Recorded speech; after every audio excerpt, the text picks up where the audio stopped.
the number 2 spot in the Western Conference. But while that is certainly a great accomplishment, it makes the Grizzlies even more hungry for what they could accomplish later on this season in the playoffs, more than satisfied. That plus looking at where the Lakers pick currently is for the Grizzlies and the unfortunate likelihood that it may not become a reality. That and much more on this edition of the Locked On Grizzlies podcast. Here we go.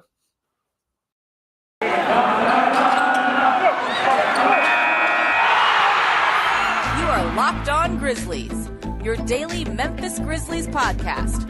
Part of the Locked On Podcast Network, your team every day.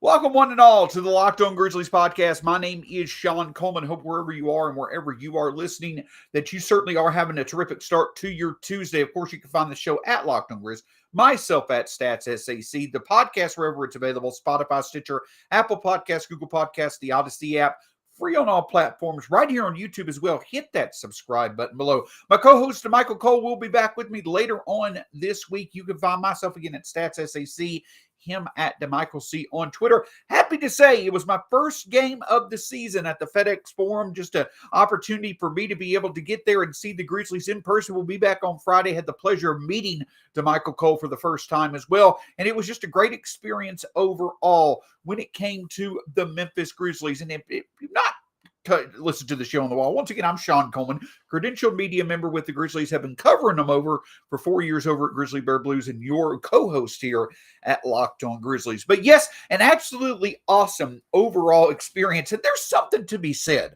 about it being an awesome experience last night when you didn't have Steph, you didn't have Clay, you didn't have Draymond playing for the Warriors, you didn't have Ja, you didn't have Jaren playing for the Grizzlies, but still an awesome experience. Yes, because of overall what was on the line between the Grizzlies and the Warriors, but just with how well the Grizzlies are playing right now. Every time they step on the court, it's just an absolute joy to see them playing with the offensive execution that they're displaying, as well as the defensive ability that they're displaying as well. Now, last night, it was a bit of a tough start to the game. You know, typically the Grizzlies, we're used to seeing them scoring 35, 40 a night in the first quarter, but last night, only 20 first quarter points. Neither the Warriors nor the Grizzlies could really get started. I believe at one point, 15 minutes or so into the game, the Grizzlies were shooting 31% from three, and the Warriors were shooting like 21% or 31% from the field. The Warriors were shooting 27% from the field, and I think that there were 2 combined threes out of 15 total three-point shots through like the first 15 minutes of the game. But that's when the Grizzlies caught fire. I believe it was 33 points in a 9-minute stretch, fueled by DeAnthony Melton and Desmond Bane once again getting hot. Desmond Bane last night started off 1 of 6 and 0 of 1 from the 3 to start the game, but he finished 5 of 6. He made his last 5 threes on the game. He finished with over 20 points. So did Melton. So did Dillon Brooks. An overall great performance once again as a committee now.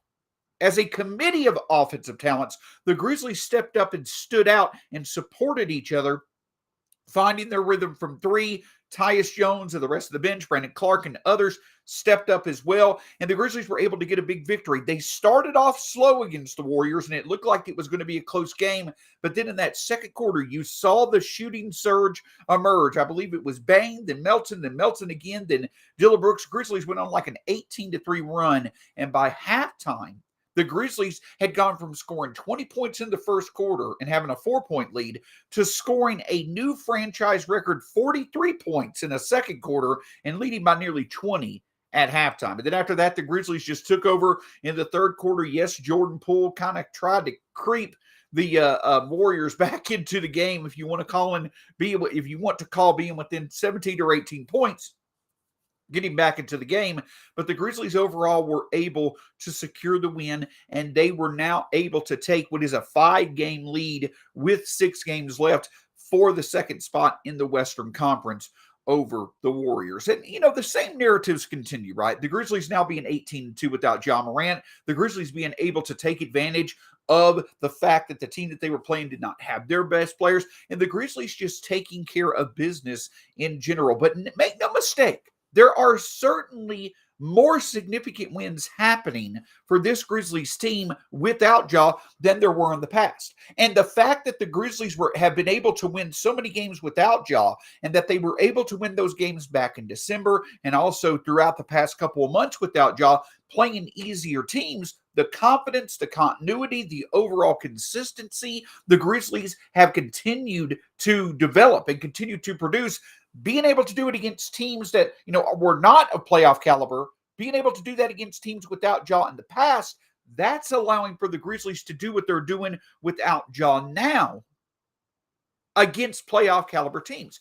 But here's the other really, really, really big development, in my opinion, from the fact that the Grizzlies now have played 20 games without Ja, and also the fact that they are 18-2.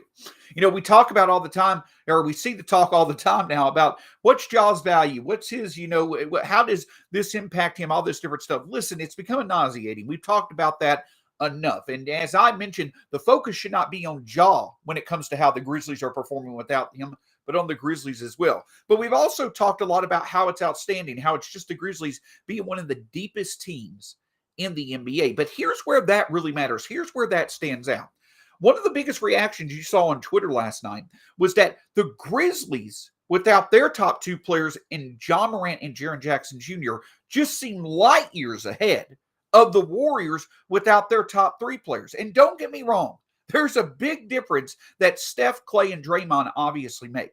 But when you take that top tier of talent, when you take the 2 or 3 best players away from the Grizzlies and away from the Warriors, it's clear the Grizzlies are absolutely significantly ahead of the Warriors when it comes to depth, and depth that can execute consistency on both ends of the court when you compare the two teams. That is where the Grizzlies potentially are going to have an advantage in the playoffs. We say depth does not matter that much in the playoffs, and you're right. Rotation shortened, that is correct. That 10th, 11th, 12th guy may not be that impactful. But make no mistake about it, with how much the Grizzlies have played without Ja Morant and others this year, and how well they've played in those games, what that could lead to in the playoffs is that while you compare a Ja, a Jaren, and a Desmond Bane as the Grizzlies' top 3 in some potential playoff matchups against other teams' top 3, you have to feel confident the Grizzlies are going to, from a top 3 perspective, the top trio on the Grizzlies facing the top trio on other playoff teams, you still have to feel that the Grizzlies are going to have at least the ability to match up, but they may not have an overwhelming advantage. But the key to where the Grizzlies could have advantages, even through the Western Conference Finals, until possibly they face Phoenix, against anybody other than Phoenix, basically, you have to feel confident that when it comes to that 4th, 5th, 6th guy, or when it comes to that 7th, 8th, 9th guy in playoff rotations, when it comes to that second trio of the supporting cast, or the third trio of the supporting cast, the Grizzlies' 4th through 9th guys in a playoff rotation, you would have to feel confident they're going to have one of the best set of 4th through 8th or 9th guys in a playoff rotation versus anybody else in the playoffs. That is the advantage of what the Grizzlies have been able to do without Ja Morant this year. Sure, they're a very young team. They don't have a lot of playoff experience, and there probably are a few teams out there who at their ceilings, especially for their best players, could play at a higher level consistently than the Grizzlies' best players could. But where the difference is made for the Grizzlies potentially in a playoff series is that supporting cast, that second wave of Melton and Bane and Dylan Brooks, and off the bench with Tyus and Kyle Anderson and Brandon Clark. That could be an area that could win multiple games in a playoff series for the Grizzlies. And a big, big reason as to why that is how well this team has played and how consistent they've become, even without their best player and players on the court for extended period. It all leads up, right? The fact that the Grizzlies continue to improve certainly is a wonderful development. But while the Grizzlies are seeing some success on their front, in terms of getting that second spot in the West, one other narrative many of us have followed throughout the season is that Los Angeles Lakers pick from the summer trade with Jonas Valanciunas and Steven Adams. That pick, while it seemed likely the Grizzlies were going to gain that as a third first-round pick in next year's draft, that does not seem to be the case so much now. We'll discuss that in just a moment. But before we do, obviously want to talk with you about betonline.net. Listen, we all know that the Grizzlies are one of the best bets out there right now in the NBA. But you've got, obviously, the Final Four coming up. You've got baseball right around the corner, golf, boxing, UFC, obviously pro basketball. Whatever it comes to you betting and wagering on sports, BetOnline is the best place for you to go. And one of the great things about betonline.net is that it's so easy to use. Whether you use your mobile device or you're using your laptop, betonline.net is going to allow for you to be able to make your bets easy without hassle. It's a great place for you to experience. If you enjoy wagering and betting on sports, there's no better place than the fastest and easiest way for you to bet on all things you love, even Vegas casino games. Head to betonline.net. Now, can't thank you enough for listening to this edition of the Locked On Grizzlies podcast. But as I mentioned, you have plenty of reason to listen to the Locked On NFL podcast network and the Locked On College podcast network, as we are now a month away from the NFL draft. Make sure you check out your favorite Locked On College podcast of choice, your favorite Locked On NFL podcast of choice, as your second and third listen of the day after making Locked On Grizzlies your first listen of the day. So at the end of the day, as I like to say all the time, man, I'm just rhyming over here today. Dropping bars, as they say. I'm dropping bars right now as the Grizzlies drop threes. Okay, I'll stop. I'll get back on point. The Grizzlies, obviously the narrative to follow all season long, as it should be, is the Grizzlies now having the second best record in the NBA, and also now being in the second spot in the West, potentially going after an all-time franchise record when it comes to wins in a season. But another fun narrative has been, with how much success the Grizzlies have had, is the fact that the Grizzlies, it seemed like for much of the season, were going to have a potential top 15 pick unexpectedly when it came to the Los Angeles Lakers. Now let's take a step back. Of course, this pick from the Lakers came from the summer trade that involved Jonas Valanciunas and the 17th and 51st picks in the 2021 draft, that going to New Orleans for Steven Adams, Eric Bledsoe, the 10th pick and the 40th pick overall. The reason why that's significant is because obviously going into the season, starting the season, there was a lot of debate. Did the Grizzlies win this trade? Did the Grizzlies not win this trade? Well, several months later, it certainly seems as if the Grizzlies made the right trade. Steven Adams has been absolutely effective in his spot. Zaire Williams has certainly played like a top 10 potential pick over the past few months. The Grizzlies, while it took time, it certainly seemed the Grizzlies made another astute move. And the icing on the cake was, with how much the Lakers are struggling this year, was the fact that the Grizzlies could potentially get yet another lottery pick, despite the fact that they had the second best record in the NBA.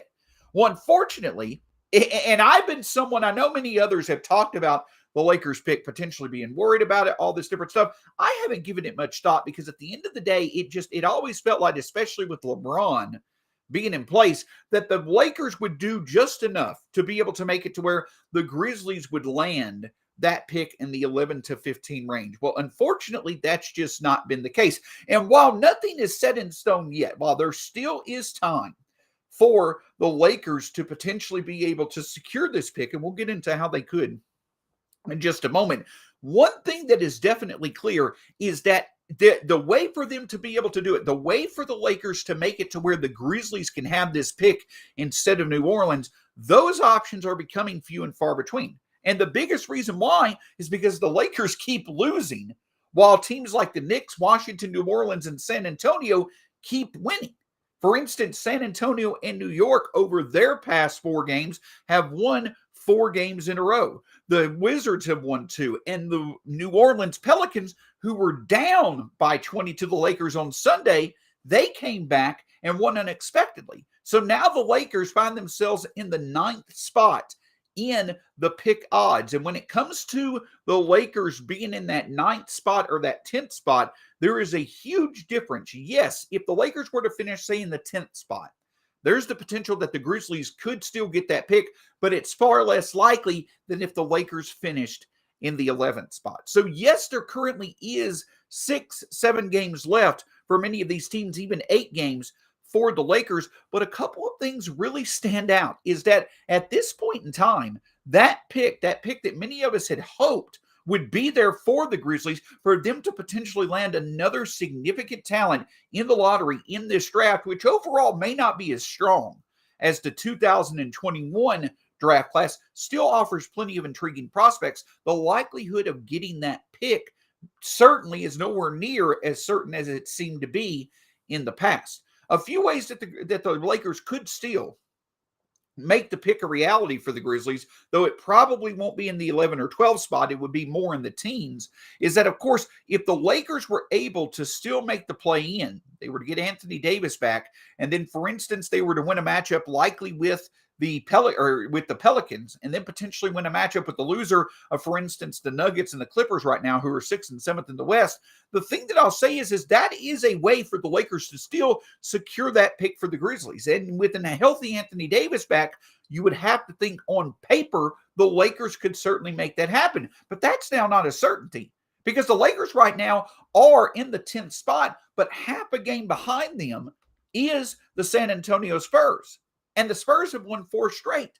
So the Spurs absolutely are knocking on the door where the Spurs could make it to where the Lakers don't even make the play-in. And if that happens, it's almost certain, it's all but certain that the Lakers pick will then go to New Orleans.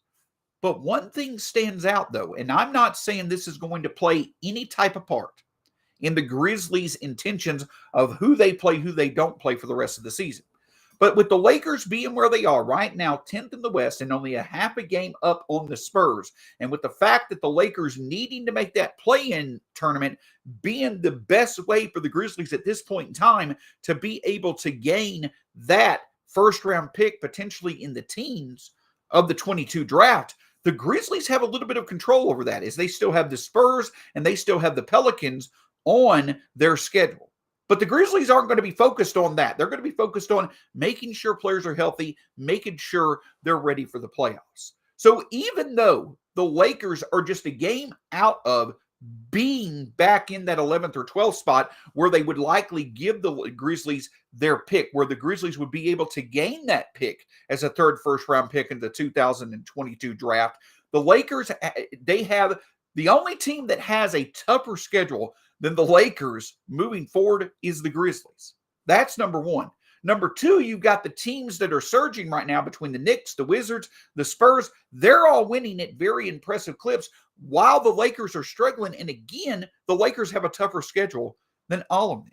So when it comes to this Lakers pick, I know, again, it's not in any way, shape, or form of importance for the Grizzlies themselves, who are right now number one in the second spot in the West, but number two, really starting to form themselves into a true contender this year. That is going to be an interesting narrative to watch. It absolutely is. I know many have kind of, given up on that pick becoming a reality. I certainly think that it still is, there is a relevant chance we could get that pick.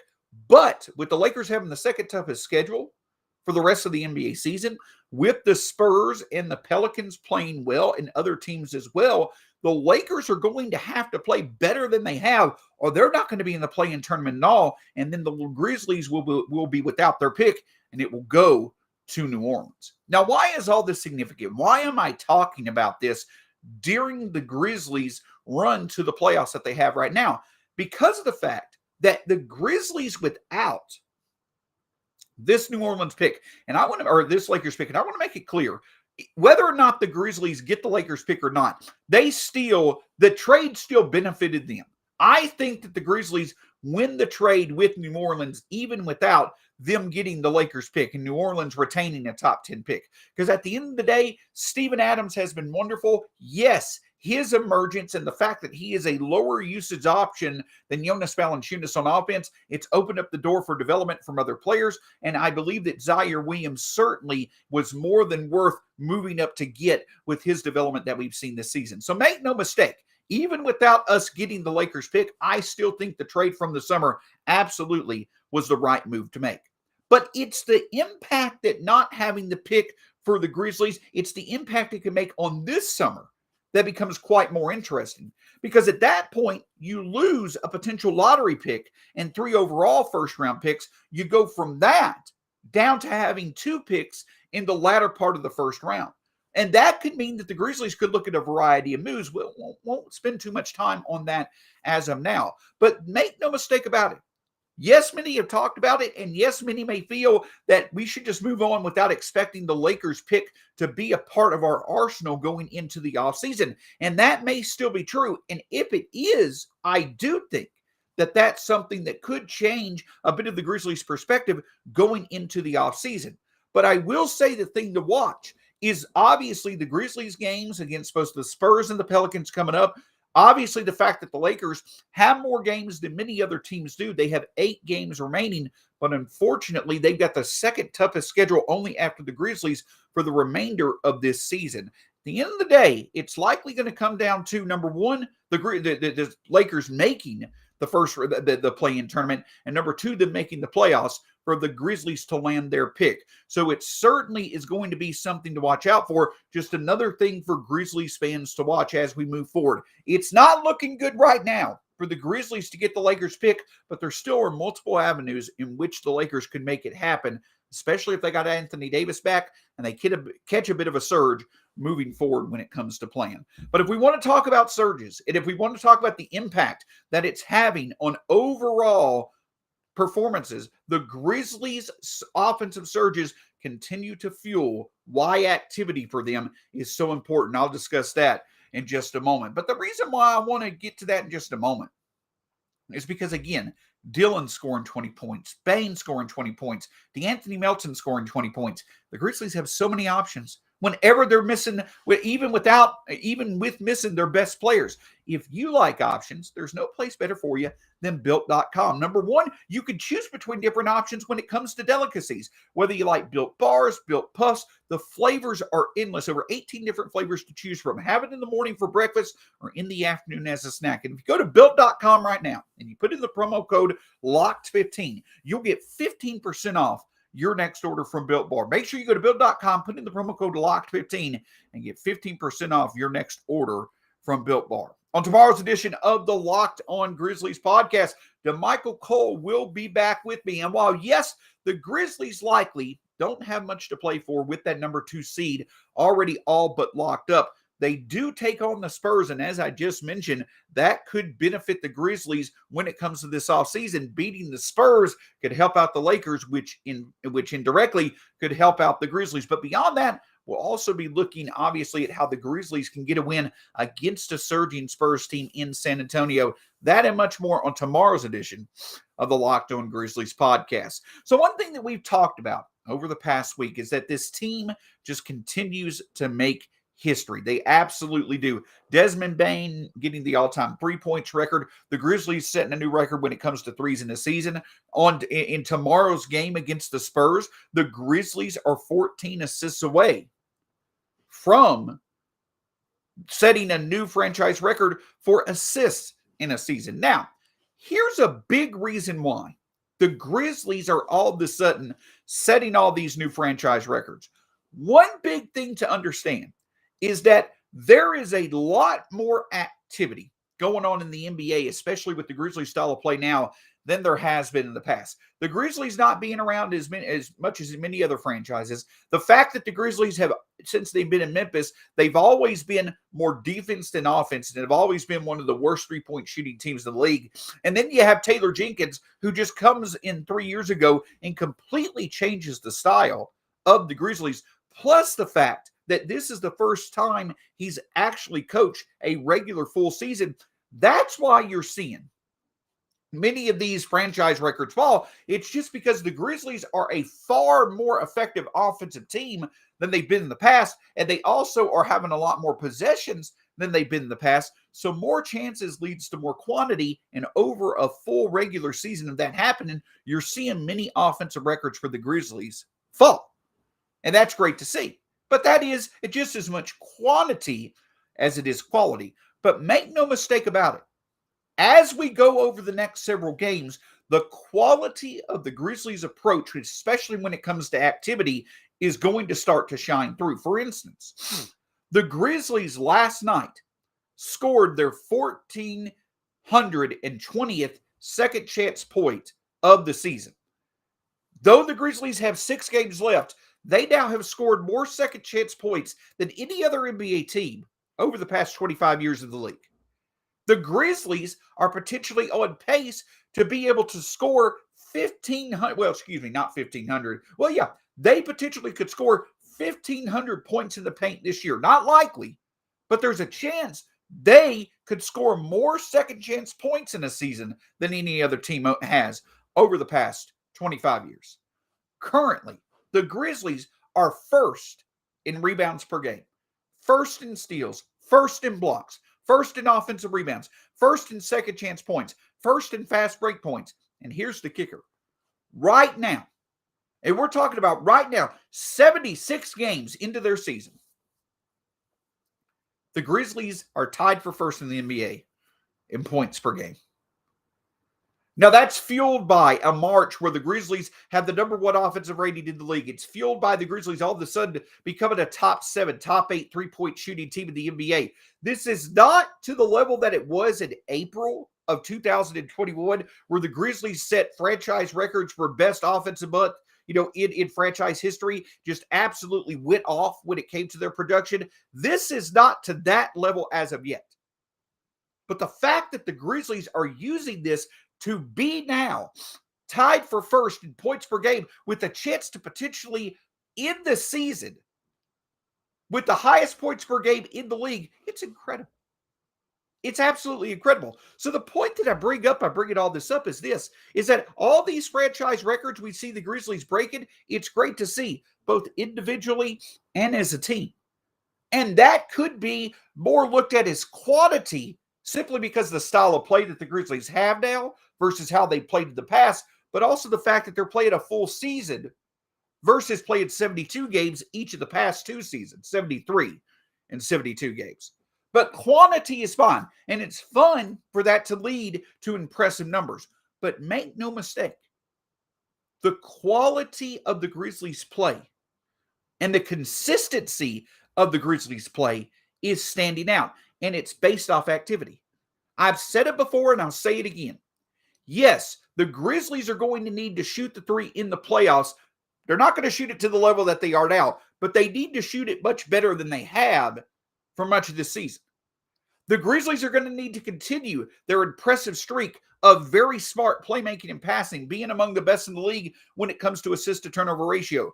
Those two things have to happen in the playoffs, along with the Grizzlies playing top 10 level defense. But while those things need to happen, while in a traditional sense, those type of things lead to success in the playoffs, even if the Grizzlies may not be the most consistent at the league in those areas, they can still make a difference in where they are the best in the league.